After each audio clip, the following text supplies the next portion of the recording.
Hi అండి. వెజిటేబుల్‌లో మీకే కూరగాయలంటే ఇష్టమో కామెంట్ చేయండి. నాకైతే వంకాయ అంటే చాలా ఇష్టము. చికెను, వంకాయ కూర పెడితే మాత్రం నేను వంకాయ కూరతోనే తింటాను. వంకాయ అంటే అంత ఇష్టమనమాట. వంకాయ, టమాటా, ఆలుగడ్డ ఎప్పటికప్పుడే వండుకొని తింటాను. ఈసారి కొత్తగా వచ్చేసి పెసరపప్పు, కొబ్బరి కూర వేసేసి వంకాయ ఫ్రై చేశాను. చాలా అంటే చాలా బాగా వచ్చింది. ఫస్ట్ అయితే పెసరపప్పుని సగం ఉడికించిన తర్వాత కొబ్బరి కూర వేసుకొని బాగా కలిపేసి పక్కకు దించుకొని పక్కన పెట్టుకోవాలి.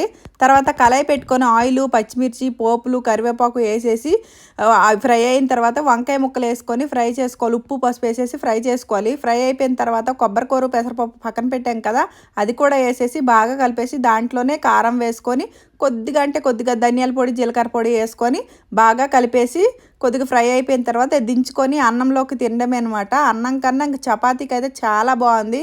ఒకసారి ట్రై చేసి చూడండి. వంకాయ నచ్చిన వాళ్ళైతే ఇలా డిఫరెంట్గా వండుకొని తినండి. మీకే నచ్చుతుంది. నచ్చితే లైక్ చేసేయండి. Bye bye.